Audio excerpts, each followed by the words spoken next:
battles. We're just going to keep hitting him until he gets caught on fire. And we're going to keep pounding it. There's the fire, and that should be, a fire that's going to last a very, very long time, or until he dies, because I plan on just keep shooting. And then, of course, the teammate hits him with some armor piercing, and I say teammate. Now you'll notice that one of the battleships is like headed towards the corner of the map. I don't know if he disconnected or what, but that guy is not going to play at all. He was like headed out that direction and just stopped playing. I don't think he actually ended up doing anything the rest of the match. But you can see I'm kind of in a bit of a good spot for a destroyer. I've got a Iowa here, and you can see I kind of sprayed both sets of torps ahead of where the line was. But he's currently turning, which means he's slower. So as soon as he gets that thing straightened out, he's going to be able to take off. It's going to be a problem for him. We're going to try to get as much damage as we can. We're firing our guns in full view of two battleships to easily put hurt those. We're firing at the Iowa initially, and then we're going to turn away and start firing at this Amagi. Definitely not what you really want to do if you're going to be the main force for these battleships. Like, we're the only ones over here, so every shot that they shoot is going to be focused on us. So we got to do everything we can to avoid it. It's a decent enough job. We got a long time before our torpedoes come back. And he gets a good hit on us there. And okay, we're good. Lots of missing. But we switch back to armor piercing to see if we can get some good hits, and unfortunately that's a negative. We just shattered all the rounds right off the side of it. I figured if you aim a little higher up, maybe you get lucky, but we started shooting at the superstructure a little bit. But he's getting more damage on us than we're getting on him at the moment. But our torps are almost back, and he takes the torp from the Akatsuki, so that's going to make him wonder. Now, he's got to realize that now that I'm not firing my guns, there's only one reason for that. And A, I disappeared. B, I'm setting up a torpedo for you, right? Everybody pretty much knows it. He starts to turn towards me, and then he's going to do something kind of good. Instead of just bouncing straight towards me and taking the one or two torps that he ends up taking, he's going to start to turn away from us, which makes him a very easy torpedo hit. Don't do this, guys. If you're in a battleship, okay? If you're going after a destroyer, commit to the destroyer. I know you're broadside onto the battleships that are further back, but as soon as you turn your broadside, that's giving a lot of room for the torpedoes to do what torpedoes do. And as you can see, that's exactly what happened. And we've still got armor piercing loaded. We're shooting into the area that we can actually hit it. There's a superstructure. And, that's our second kill. We got 70,000 damage. We're not doing terrible. Not doing amazing, but not doing terrible. I'm going to make some mistakes in a minute. And I'll go over those mistakes when we get there. First things first, though, they've got somebody in our base. I'm going to go ahead and read theirs. We got people that are in our base that are able to potentially take on the destroyer. So I would assume that it is destroying them all over the world with 3 battleships nearby that are all gunning through. So by me going for that, I figured I'll go into the base, start gassing, that'll give us ace of the hole. However, look at the far right side of the mini map. You'll notice that there's quite a few guys that way. All that good. There's for intercepted. He's looking like he's trying to run away. Maybe he's trying to torque a guy down. Either way, it's not long to be swirled. And he's working. He goes. And the Iowa's still alive. So that's good. He didn't kill him. Now, I've got the Iowa on my right side. It's about to kill him. He's now in this torpedo range. And he's also changing direction. So I'm trying to give him a little bit of a leeway here. I'm trying to figure out what he can do. I don't want to spray my torpedoes too early. Go ahead and fix it. Now that he's not fully turned left yet. And the fact that we've got our torpedoes in the water, I don't want to hit them off and start shooting at them because a lot of people are there right away. And it immediately makes the battleship guys turn. And I need to hit as many of these torpedoes as possible because that's an Iowa, that's a lot of health. I'm a destroyer trying to capture his base. So I'm just trying to drive him out of his base. Right now he's contesting it. I can't have him in here because that's bad for me. So we've got the torpedoes already out there. They look pretty good. Looks like we're going to get several hits. And unfortunately, German torpedoes don't do the most damage. But 4 hits, and we take over half of his health. 2 floods. He's going to fix that. We get spotted because we fire our guns a half a second before the smoke actually covered us. But it doesn't matter. He's turned away, and he's running for his life. And not a moment too soon, as you can see, all of the Akatsuki torpedoes go right past him.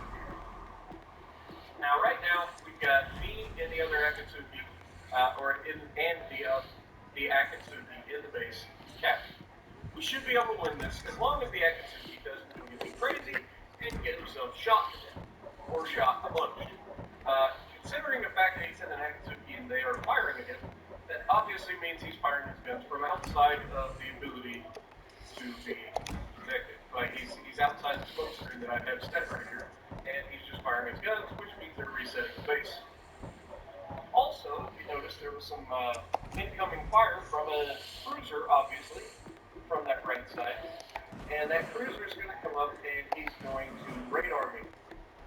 Yeah. Not preferable. But if he's close enough to radar me, then he's going to get into this base. So, we've got another destroyer in our base. We've only got the 1 battleship there. And as soon as I get radar here, you'll see that I start to make a decision. I don't know if we would have won this match had I stayed in the base. I really don't. I just don't know that. The Iowa's coming back for another round. I'm radared, so I'm actually visible at the moment. We've got a Richelieu at the end of the channel here, taking on our battleship. We've got most of the game captured, and it gets reset. I think that the Akatsuki is still firing his gun. But either way, that Iowa is about to be inside and stopping the cat. Now, could I take out the Iowa? Absolutely. But the cruiser that's coming back is an American cruiser known as the Indianapolis. And it's very, very good at getting rid of destroyers. So I can't afford to sit there and wait. Yes, we were close to having a catch, but we weren't going to get a catch, in my mind. So that's why I ran away. I'm going to put all of my eggs into taking out this Richelieu. Now, this Richelieu, either by design or by just pure accident, managed to put himself in a position that's very, very difficult for me to attack without taking it out. I can't launch torpedoes at him until I get a good shot. I can't afford to not kill him. So I have to wait for the opportunity, and that's going to allow him to get another reload. Now, just as we push in here, you'll see his guns fire, and when his main batteries fire, I know I've got about 20 seconds to get out there and shoot him. Now watch the clock. Now we're detected because of the 3-kilometer range on his guaranteed acquisition from the, what do you call it, the spotting mod that you get for Tier 7 battleships. And so I have no choice. I can't fire him yet because they would hit the water or they would hit the shore. And he's going to get to put a nasty salvo right through my ship. And good news is, there's no way he lives through this. He's toast. There's nothing he can do about it. However, I underestimated where this Akatsuki was, and the Akatsuki would be off. Not perfect. Taking all of the damage from that battleship, and then taking the hit from the Akatsuki, meant that the Akatsuki was a one-shot kill, so I could have potentially killed him and I didn't pay attention. So that was mistake number 3. Now, mistake number 4 is just the fact that I have a teammate that's not playing, and a teammate who has this amount of damage up to this point that I know of. He's not done a whole lot with the torpedoes that we've seen, and he's not going to do anything smart with his torpedoes. He's going to try to torpedo this Akatsuki. Now watch the health difference with this Akatsuki. 各部チェック欠損箇所の応急処置完了仕切り直しだ He fires his gun for no reason. He's so affected by the guy that's considered. Now he's taking rounds from the Akatsuki. And all he has, he fired his torpedoes in the direction the Indian effort. It takes down the extra 50, and it's taking all of the hits from the Indian effort. Now, he has got very little calculation, but he's firing his from wide angle. より重力支援陣リミッター解除緊急出力 Listen, I can't speak today, and I apologize. The Indian effort is no big. He's literally not got anything to worry about. The only thing that could potentially be a problem for him is if our teammate is 我が方が優勢だがキリ相手に油断は禁物だ because then he would just nuke the Indianapolis and it'd be over.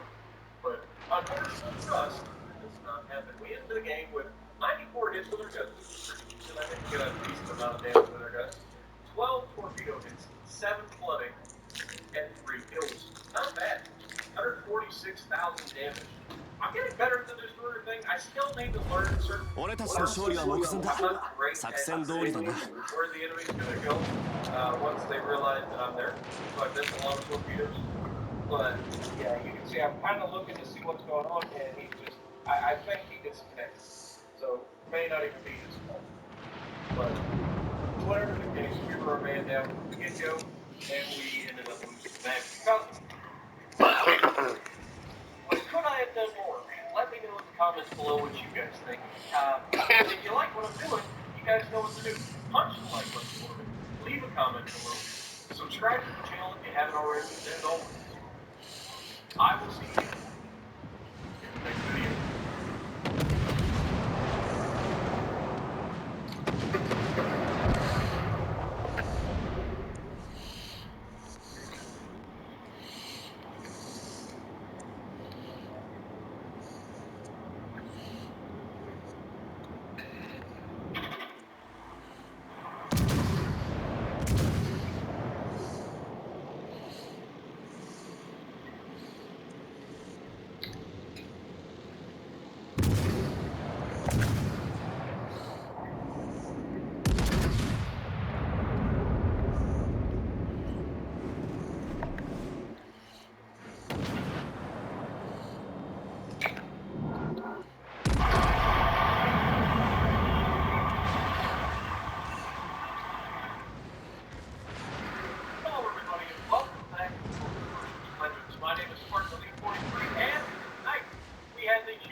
So, first of all, we're going to release our video.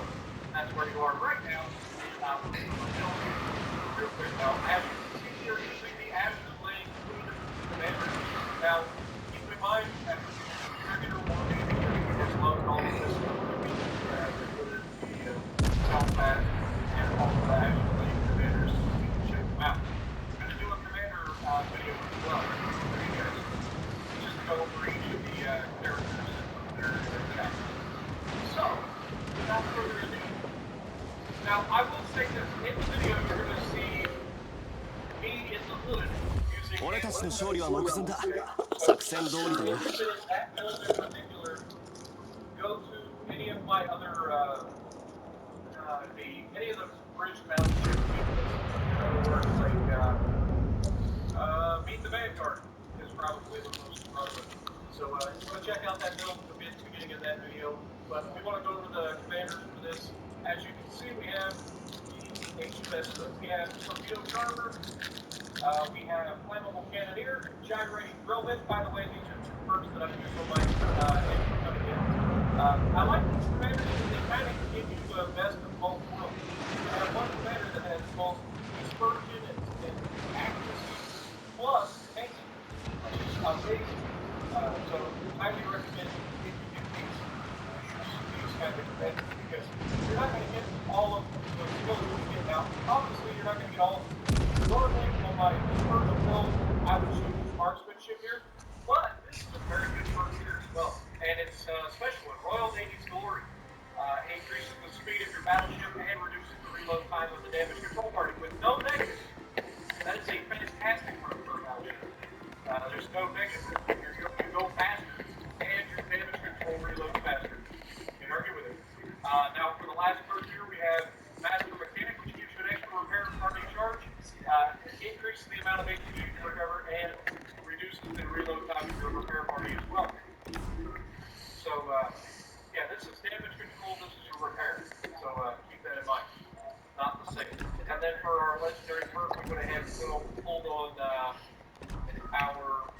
scissors because I don't like losing a repair party charge to increase detectability of torpedoes. That's a dumb move. You need all the repairs you can get. Dispersion of the main battery is the only negative. It adds another 2%, but we've kind of counteracted that with the rest of it. And we get minus 2% to our rudder ship time, and traverse speed of the battleship's guns is better. So it's a good perk. And then, of course, Andrew Cunningham, we have our battleship's precision is increased. So, yeah, we're not a level 11 yet. So Let's take the battle but to like I said, them. Andrew Cunningham for the actual action. I'll just go ahead and show you. If you want to see my build for Andrew Cunningham, here you go. I'm not going to go through the wall. I'm going to go through the mods. So there you go. And of course, Tokyo and Otto are my two. Right? So, with that being said, let's check out how we've got it set up. So, nothing out of the ordinary here. Naming systems mod 1.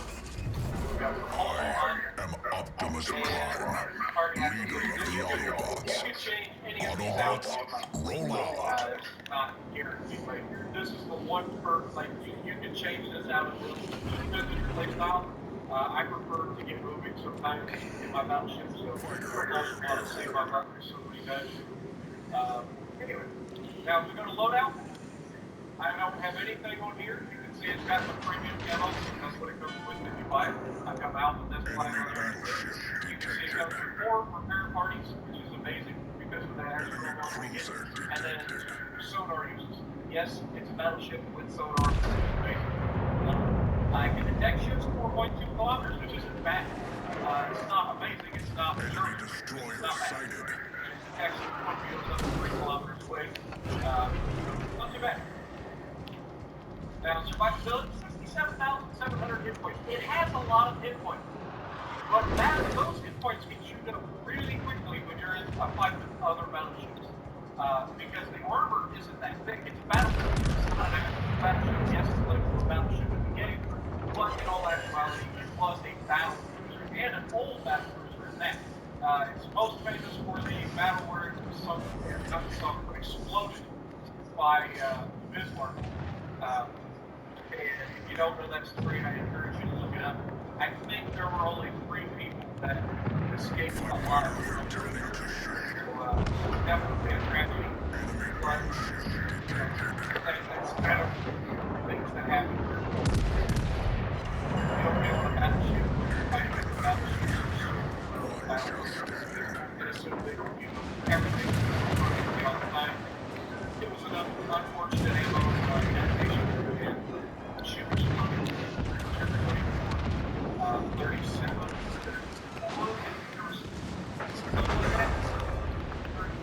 Enemy destroyer sunk. I just tried to remember.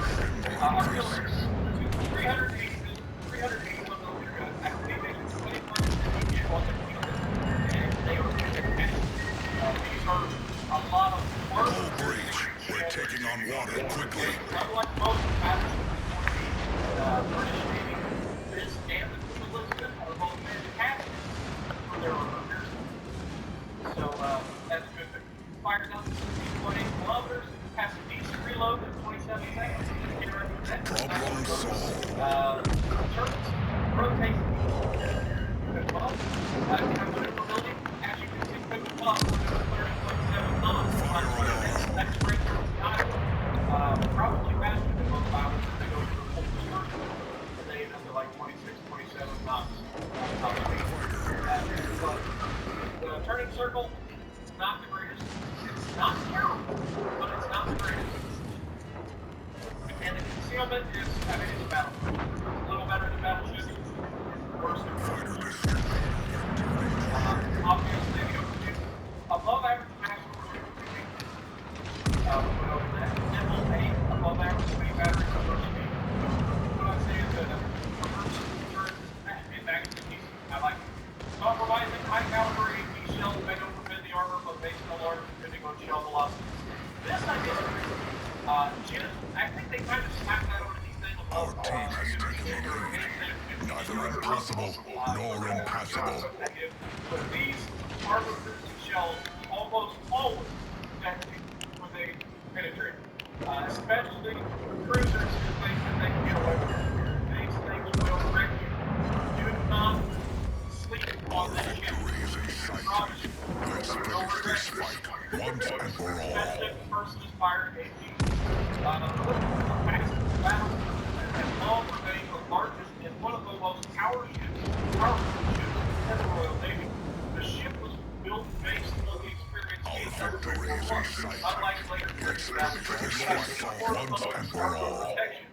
At the beginning of World War II, the ship's outdated secondary armament was demounted and replaced by anti-aircraft guns. So we got good anti-aircraft, unfortunately, doesn't do us any good. But yeah, Fighter entered service in 1920. There was only one, and like I already mentioned, she did have a really bad day for everybody involved. It was an absolute tragedy for Great Britain. So let's get a look at the video, shall we? Much of my holiday.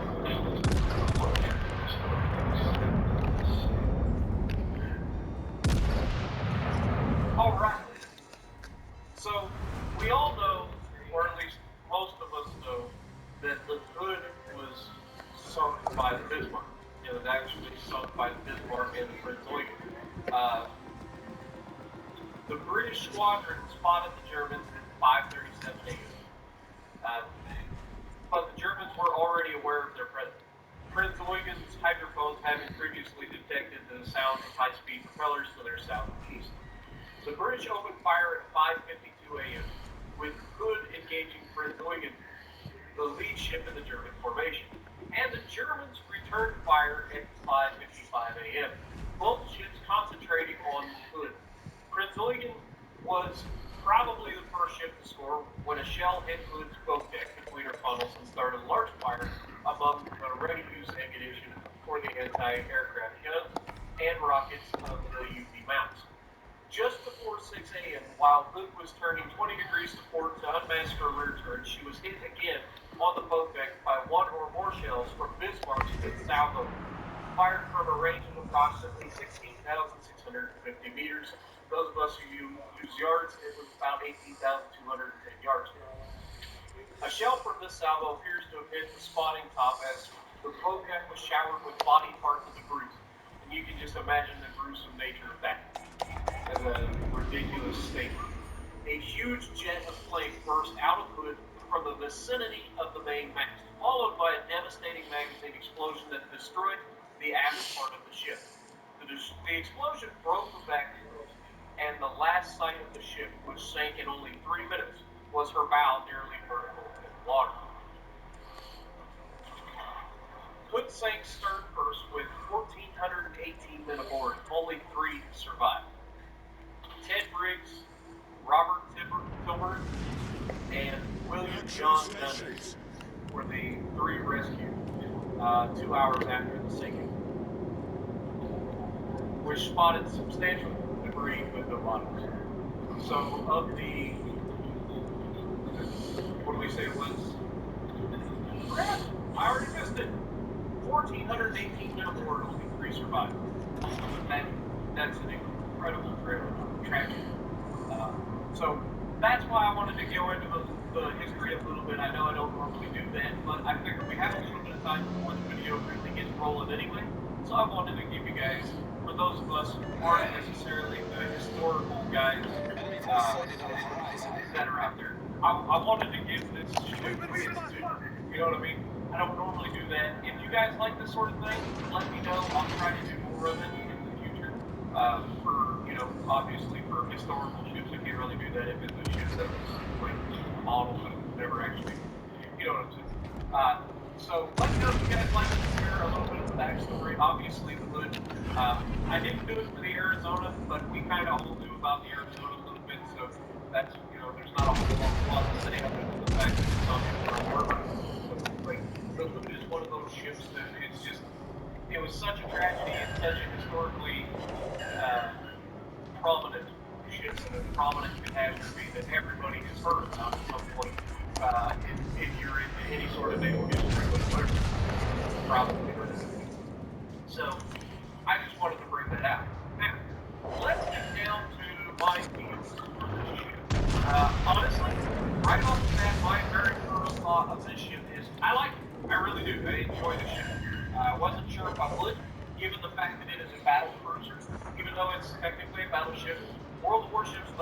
developers have already said that they're not going to do subclasses. So not subclasses and then submarines, but subclasses and then cruisers, light cruisers, heavy cruisers, all that. If it's a cruiser, it's a cruiser. If it's a battleship, it's a battleship. If it's a battle cruiser, depending on whether it's closer to being a cruiser or a battleship, it'll be classified as such, depending on that. So on PC, they have battle cruisers, they have heavy cruisers, light cruisers, all of that have their own lines and stuff. We don't have that in Legends. So that's something that we have to, something that we take into consideration. Now, as a battle cruiser, there's a few things that you can mind. Usually, battle cruisers are ships that have battleship counter guns, but have cruiser maneuverability and armor. And what that ends up being is a battleship capable first strike. But you really have to pay attention to what you choose to fight one-on-one. Because anything with large guns is going to chew this ship to pieces pretty easily. It doesn't matter if you're outmaking or whatever. Now, I will say this thing is surprisingly tanky as long as you're not a doofus. I've been to doofus a couple times today. I also got into a fight with a Bismarck in my very first match. Yay! And it was a 1 versus 1. It was actually pretty epic. I probably should have saved it, and I might actually have that on video at some point. I don't know. I ended up losing the fight. My own doing. I tried to beat him with skill, and it just turns out that I should have gotten my guns on the right side to begin with. I was using 2 guns. He was using all of his guns. And when I got in behind him, I couldn't turn fast enough to out-turn him and get behind him. Now, that was the biggest problem with this thing so far, is it just doesn't turn as well as you think for a cruiser, essentially. It just doesn't turn as well as you think. And that hurts quite a bit. When a Bismarck can out-turn you, there's a problem. So don't rely on being able to out-turn anything. Now that being said, if you don't get into 30 battles, and again, that was my first match. It's a growing thing. Where, oh my God, Lizzie, you are in for a punch. Look at that British armor. Ah, so good, so good. Versus like the armor target against the British destroyer or something like that. Normally, you get that much out of armor piercing. That guy found out the hard way that it is very easy for this ship to really put our or any British ship for that matter. Speaking of British ships, what you doing, buddy? You seem to be misguided in your efforts. Oh, look, torpedoes. Our victory is in Yeah, that took all of us. And let's do this stuff. Now, that Quincy has no help. I have a business behind me, right? Think of it. And he clearly feels that easily. But unfortunately for me, it's not what happened. Now I get the shot off of the PD, and sure enough, we get the Citadel down to our first kill.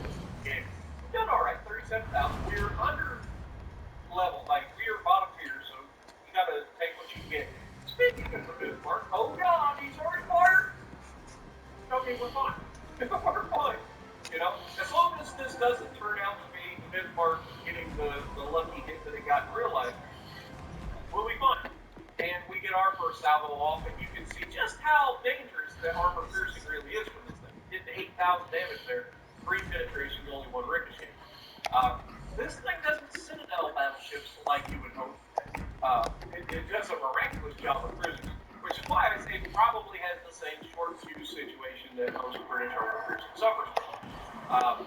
But, that being said, this does not have trouble penetrating. It penetrates. Lots. So you will get good penetration. You're going to get consistent damage out of it, and that is something that I appreciate. I really do like this ship. It's very comparable to the Queen Elizabeth, except faster and more maneuverable. I do like this ship a lot. And like I said, the only thing that you really got to watch is when you get into a fight with a battleship at close range, they don't have to like hit your side armor. If they do in your ankles, you're going to bounce it because it's still, got heavy armor. But they can chunk you right through the front of your ship pretty easily. We lose one of our turrets temporarily right here, but you'll see I'm trying to swing the rear guns. This is, foreshadowing here, but swinging the rear guns around, just getting everything to bear, and we get another nasty salvo out, another 6,000, and those torpedoes look very good, and down he goes. Akatsuki finished them off. Now, okay, so we've got an Akatsuki there. The Blizzy that was over here has no health left over, and this Akatsuki clearly has something else on his mind. Now, if you look across the other side of the map, sure, there are two people on the other side. There is a destroyer and a cruiser. We have a cruiser and a battleship at base. We have a battleship spotted at the Leon. It's 16 guns, just absolutely terrifying stuff. When you're close range, lightly armored. Now, he gets a good hit on the Blizzy right there. All he has to do is finish him off. Finish him off. I know you've got a long range. Unfortunately, the Blizzy is not able to finish off the Blizzy. Even with no health, we derp our first shells right into the mountain. Come on, Lord. Oh, it looks right there. Stop him for his smoke screen. We fire the gun. Surely that's going to kill him. There is no way that he's not going to be hit with that. Except he doesn't get hit with that. Unfortunately. But it's a thing. I tried a couple times here to get shots while I'm assuming he's just sitting there in the smoke screen. He's not. He's shooting his smoke screen, which makes him incredibly difficult as far as where he's hitting. And you see, I try to think, okay, it's going to go forward, it's going to go back. It's impossible to tell. I just fire prevent the go back. And unfortunately, we do not. But we have to start paying attention to Leon. Now, the Leon has made a catastrophic mistake here and it's broadside on and should absolutely pay the price for it. Unfortunately, this is where that problem is worth used by their armor piercing from the British. But normally, are broadside on like this, that's just how it happens. If you're broadside like this, the on for yes, because you will be deleted with this. However, what's happening is every time I shoot it, because it's such a short fuse, it arms and explodes before it penetrates the citadel. And while we can get good damage, we're getting 4 penetrations right there. Technically, the first 2 and then the second. But you can see, I knew that the torpedoes would be in the water, so I'm not in a hurry to go here. Now, here is where I make a mistake. I use this match for our team. Not afraid to admit it. The way I lose the match here is because I get overcome.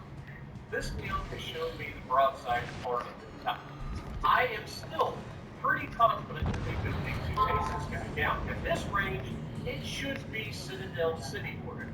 Now here I made my first mistake, in which is I tried to shoot over the island. I was lulled into a false sense of security, thinking I could shoot over it, even though clearly it said I couldn't. And now I've taken the first nasty salvo. Not perfect. The little bastard in the smoke screen has set me on fire. He's got no health, and he has set me on fire. Now, he was spotted for a moment there. He's coming down around the island, but I can't afford to deal with him. I'm trying to delete this guy so hard. I was like, I gotta kill him.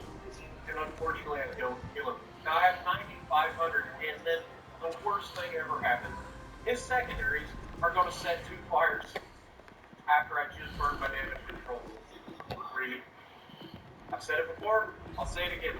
Don't use your damage control on a single fire. It's so bad. Don't do it. But either way, we still couldn't turn the ship quick enough to avoid getting the armor piercing through the side of the ship.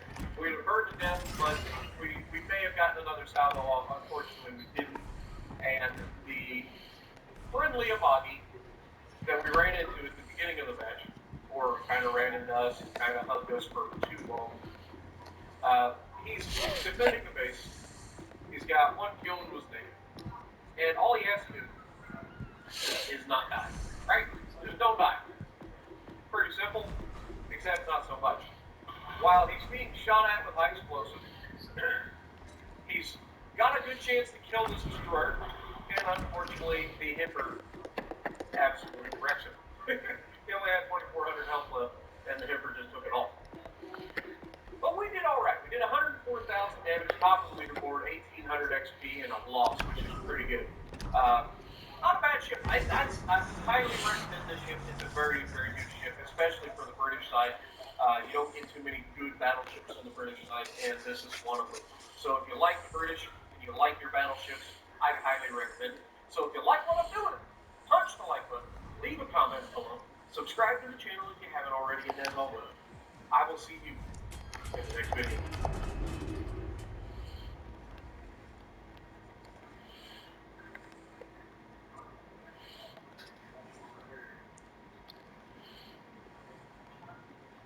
Hello everybody and welcome back to World Warships Legends. My name is Spartan Elite 43 and tonight we are in the Belfast. Now before we get started, let's go ahead and go over the commander traits. We have Bruce Fraser as the commander. He is a level 9 commander right now. His base perk, make haste. We have Norman Scott as his inspiration for the extra precision. Now we have Beyond Range to increase the range of the gun. Then we've got Igniter for that extra fire chance on HE, and Punch Through for the extra AP damage and penetration.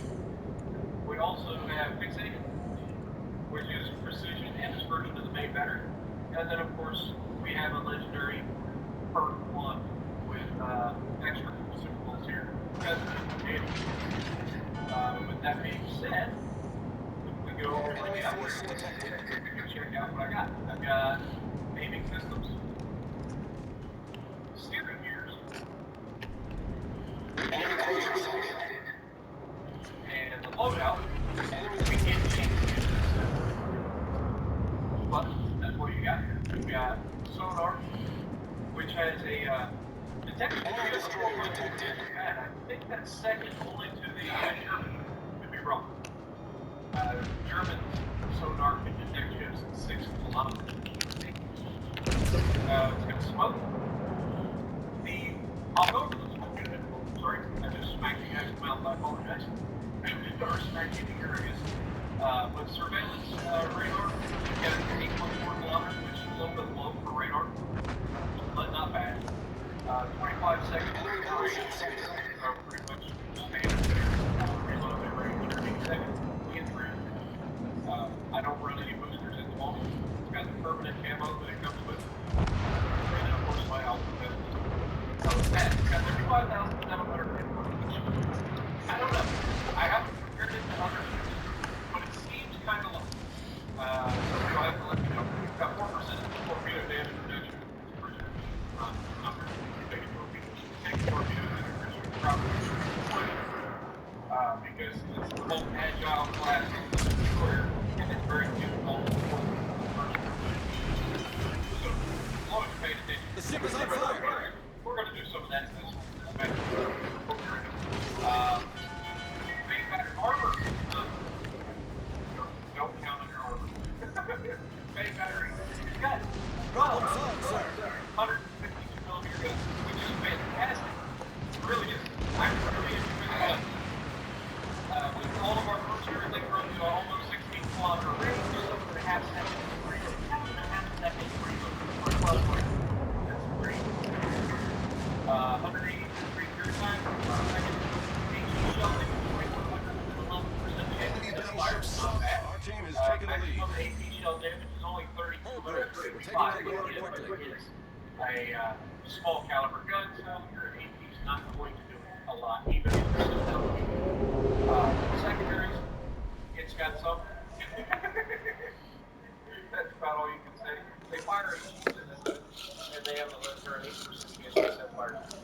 Maneuverability, 33 knots, maximum speed. Pretty standard for a cruiser. 30 circle radius, not bad. Our team is taking the lead. Time, not bad. Pretty much standard for a cruiser. Concealment, 9.9, feels pretty decent. The concealment of this thing feels pretty good. Generally, I'm not spotted unless I actually start firing my gun. So keep that in mind. That being said, if you get hit with this thing, you're probably getting citadels, or at least that's the I'm talking about every time I've lost all of my health in the very first time I've been shot. So let's leave that at that. Now it's got good aim, it's got an above average chance for certain fires, and this is a perk that I apologize I have been getting wrong all of this time. Okay, compromising means that armor is more likely to be overfitted, but still they are depending on the level. So keep that in mind. I have been getting this perk compromising wrong this entire time. So that is your armor. If you have compromising armor, it means there's a chance that it'll overfit, but there's also a chance you get the So for all of the videos I've sent in, people are like, what? You're saying it's for armor. I thought it was for armor, not your gun. But you should have. And Edinburgh class, like workflow, powerful, most of the same type ships in the Royal Navy during World War II, underwent several major upgrades. Instead of AA torpedo, ships received improved torpedo protection and an enhanced surveillance radar. So there you go. I haven't looked into the history of this ship yet, so I apologize. Maybe I can do that in another video if I decide to take this thing out again, which I'm not 100% sure I will, because it just doesn't fit my playstyle. So without further ado, let's get to the game. Alrighty. So let me just get this out of the way before we get started. I am not a fan of ships like this. Now, that is not to say that this isn't good at what it does. It really is. But for me, I'm mostly a solo player. Okay? This is a support ship. It is not designed to be at the front with everything. Okay? The moment a battleship looks at you, you lose everything. So you have to play keeping that in mind. You can handle cruisers, you can handle destroyers pretty easily, especially when cruisers screw up and give you a broadside. It's got a very fast fire rate, it's got very good guns, and the unique gun layout is actually pretty cool too. I don't know if you guys noticed, but all of the guns there's 4 turrets, triple turrets, and the 2 outside guns extend a little further than the inside gun, or should I say the inside gun is retracted slightly from the outside gun. Now in real life, the reason this was done was because they wanted to be able to fire all the guns at once and not affect the shells. Because if you have such a concussive force going on outside the barrel at the same location, it would affect the trajectory of the shell. So what they did in genius was bring the middle gun back. That allows for more room for the shockwave to dissipate, not affecting the outside shells as much, and then the inside shell is on its own side. So it's perfect. It's kind of a great idea and an ingenious solution to a problem from Navy history. So I applaud them, and I like the ship as a ship. So don't get me wrong there. But as a solo player, this is a difficult ship. I've had plenty of good games. This is not going to be my best game by far. This is just a good game that I had that showcases really what this ship is good at, which is support roles, maintaining an assault, but also defending. You'll see what I mean. Look, a Babuki. Hello, Babuki. How you doing? You have royally messed up, sir. How you doing? Hold these. Yeah, that's a lot of danger. We knock out his propulsion. He turns even more broadside than he already was, and that's going to be nasty. And can we finish him before he gets all of his torpedoes off? Hurry! Come on! Shoot! Yep. And because he's a destroyer, I already popped the radar, popped the sonar, and look at all of these nasty things. And here's where Theory Gear comes into play. Thank you. And like I said, if you get torqued in a cruiser on a destroyer, you really need to rethink what you're doing. Because it's very hard to get torqued in a cruiser. It really is. Okay, so now we have a new Orleans here, which is the opposite. It's a heavy cruiser, so we switched to armor piercing. Armor piercing in this is pretty decent. It's not amazing, like it's not going to get you everything, but as you can see, we're getting quite a few hits, which is a big thing. And because we reload so fast, it adds up pretty quick. Now he's sailing away, so we're going to bounce a lot more. We're overpinning, which is interesting. It's a 152 millimeter gun, and we're overpinning in New Orleans. Really? I find that hard to believe. But we get some good hits there. 4 overpins again. Just absolutely overpinning. And then New Orleans man just slip away. He gets hit once there. It slips away. He has no health left. But we're in a smoke screen, so he can't see us. We're relying on our teammates to spot. We don't get a spotter plane. We don't get torpedoes. All we have is our guns and our wits. That's it. And I don't know if you guys noticed it in any of my live streams, but I run low on wits sometimes. So, only relying on these little 152 millimeter guns can be frustrating. Now, I've said it before, I'll say it again. Cruisers have a job to do. First and foremost, your job is to seek out destroyers and ruin them. That's why I went to the cap, that's why I cut off the Babuki, and that is why I managed to kill Babuki. That's your primary job as a cruiser. Rock, paper, scissors, that's what we talk about, right? As a cruiser, your job is to kill destroyers, first and foremost. Battleship job is to kill cruisers, first and foremost. And they also fight battleships. And destroyers are supposed to kill battleships, first and foremost. That's just the way that works. Of course, destroyers have other jobs, such as spotting and getting into caps and that sort of thing. Because they're the fastest ship, they're the least likely to be seen. And so it makes more sense. Now, we've got some explosive loaded. We're going for our piercing here. We get a good hit on the York. A little late, so we're going to add a little more speed, or a little more lead, sorry. And we're going to see if we can get some hits. Now, we've already got the cap, so that's a good thing. Enemy's got the cap and speed, so we've got to start thinking about that. But notice I'm shielding myself from the battleship on my left. I don't want to fight a battleship. I've already found out what happens when I fight a battleship. I have been literally deleted. I say deleted. I didn't quite get deleted, but I've lost all of my hit points and my will to fight in the very opening salvos that I fired. And so anytime I engage battleships, I'm assuming I'm done. So play dead as best you can. Fight everything else. Fight everything else. Destroyers, cruisers, doesn't matter. You can handle it. And your armor is good enough to take a little bit. So keep that in mind. You're not completely useless. But you've got to realize that some ships just are not good at fighting battleships. Okay? This is one of them. Because no matter how much you think you can do to them, all it takes is one shot to answer your question. So that is my main downside. And I say that about the Otago, which I actually love the Otago, but like it's a fire starter. That's not my style. I'm not that kind of player. That's why I like the Baltimore so much, because it's an aggressive, tanky cruiser that can punish people. That's what I like. And it can get good damage that way. The damage over time doesn't work very well for me. Fire damage, I don't get lucky and get all fires all the time. And then on top of that, when I do get fires and I do get dug in and I start to do damage, it seems like the games are over. So I never really get a chance to get going in fire starter builds. I only am able to get decent games when I'm aggressive and pushing, and like I said, one shot.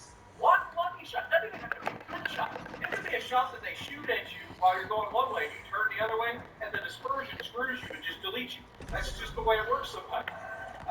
But you can see we're going to start pushing up now. The battleship on my left is gone. The York is way out there. We don't have to worry about him. So we're going to push up into B. Our goal here is to light these guys up. If we can fight them, good. But our goal is to light them up. Now, when I went into this match, I wasn't 100% aware of my radar range. So that's why I'm going to kind of waste my radar. Not all, not completely, but in a little bit. We've got our sonar going. That was kind of dumb, but it happens.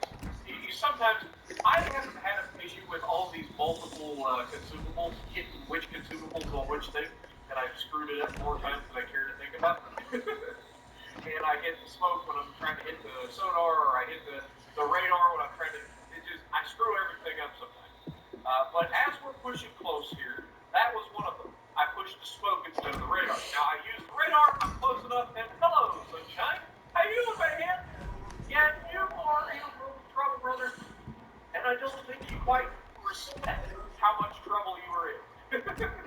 As you can see, spotting these guys were my teammates, and that, of course, is going to hit them out. It's not perfect.